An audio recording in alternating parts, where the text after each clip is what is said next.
Jangan bersilat lidah, Nasdem segel keras Anies Baswedan soal kriteria baru cari calon presidennya. Ditulis dari berbagai sumber.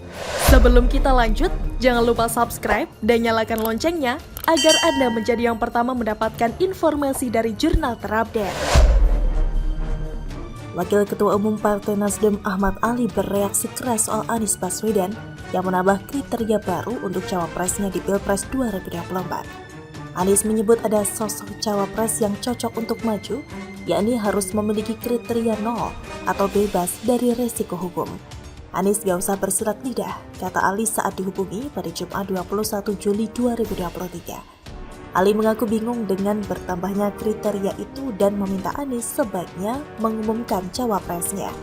Kalau Mas Anies sudah memiliki calon cawapres, umumkan saja, ujar anggota Komisi 3 DPR RI ini. Menurutnya Anies harusnya merumuskan kriteria cawapresnya sejak awal diumumkan sebagai capres. Kriteria itu harusnya dirumuskan sejak awal, bukan ditambah-tambah tiap saat.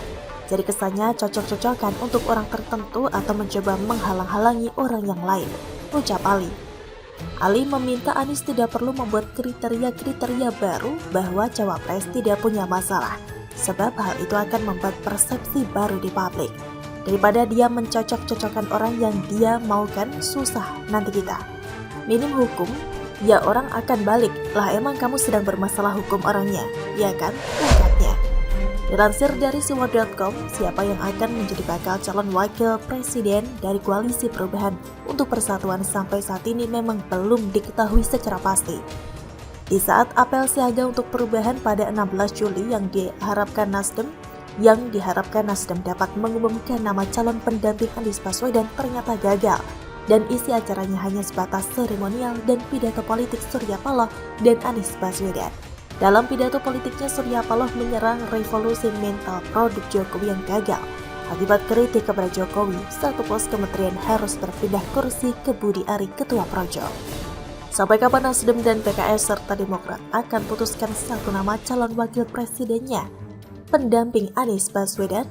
Mungkin jawabannya adalah kapan-kapan saja atau bingung. Banyaknya perbedaan perspektif dan kepentingan di Koalisi Perubahan untuk Persatuan Indonesia menyepakati cawapres ideal yang bisa memenuhi asas kebersamaan dan menghindari konflik. Komposisi partai yang bergabung di KPP terdiri dari dua kubu aliran partai. Pertama, partai yang berada di koalisi pemerintah seperti Nasdem, dan kedua, partai yang berada di luar pemerintah seperti PKS dan Demokrat. Perbedaan latar belakang ini salah satunya menjadi pemicu terjadinya konflik dalam cara pandang memilih cawapres. Awalnya jika KPP menunjukkan sikap tegasnya, pandangan haluan politik yang secara terang benderang berseberangan dengan pemerintah.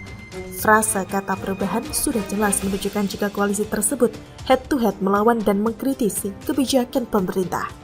Dengan posisi politik tersebut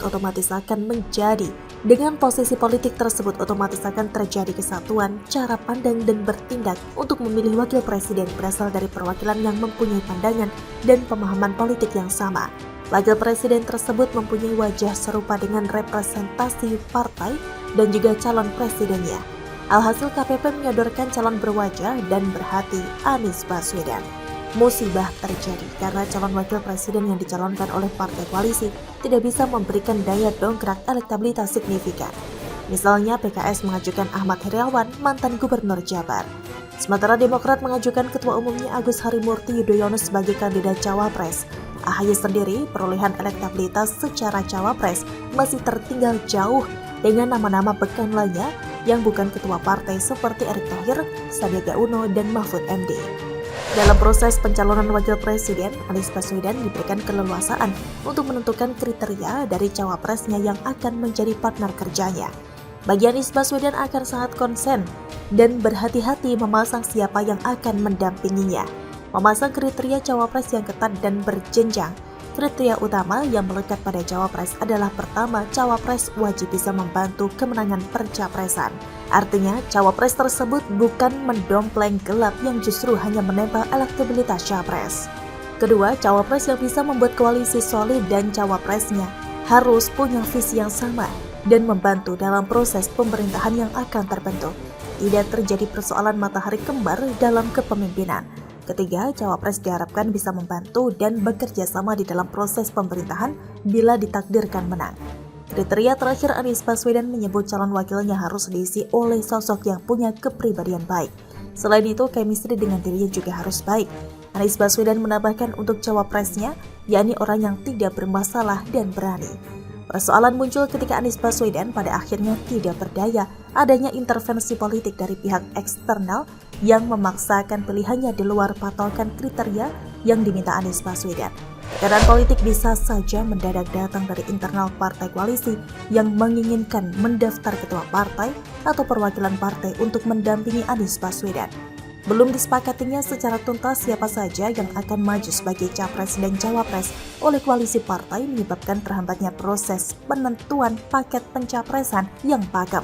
Mereka semuanya masih menunggu dan saling lirik serta korek habis. Dalam koalisi, peta pencapresan yang masih liar tersebut tidakkah mudah juga bagi Anies Baswedan untuk bisa menunjuk langsung siapa yang bakal menjadi incaran sebagai cawapres. Kesalahan dan kecerobohan dalam memilih pasangan akan menjadi neraka untuk Anies Baswedan dan juga koalisi pengusungnya. Menjadi tantangan dan juga bakal menjadi mimpi buruk bagi Anies Baswedan terjadinya penolakan terhadap sejumlah nama pekan untuk diajukan cawapres oleh Anies. Tokoh masyarakat yang mempunyai reputasi dan basis massa besar banyak yang menolak bergabung dengan Anies Baswedan. Tokoh seperti Mahfud MD konon sudah pasang badan menolak untuk menerima pinangan sebagai cawapres mendampingi Anies Baswedan. Demikian juga Yeni Wahid secara tegas dari awal masih keberatan namanya dicalonkan dampingi Anies Baswedan.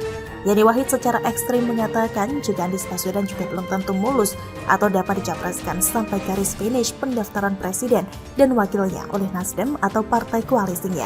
Bahasa Yeni Wahid mengatakan posisi Anies Baswedan saja secara capres belum aman. Sangat sulit untuk berbicara tentang dirinya akan diduetkan dengan mantan gubernur DKI Jakarta tersebut. Bagaimana menurut Anda?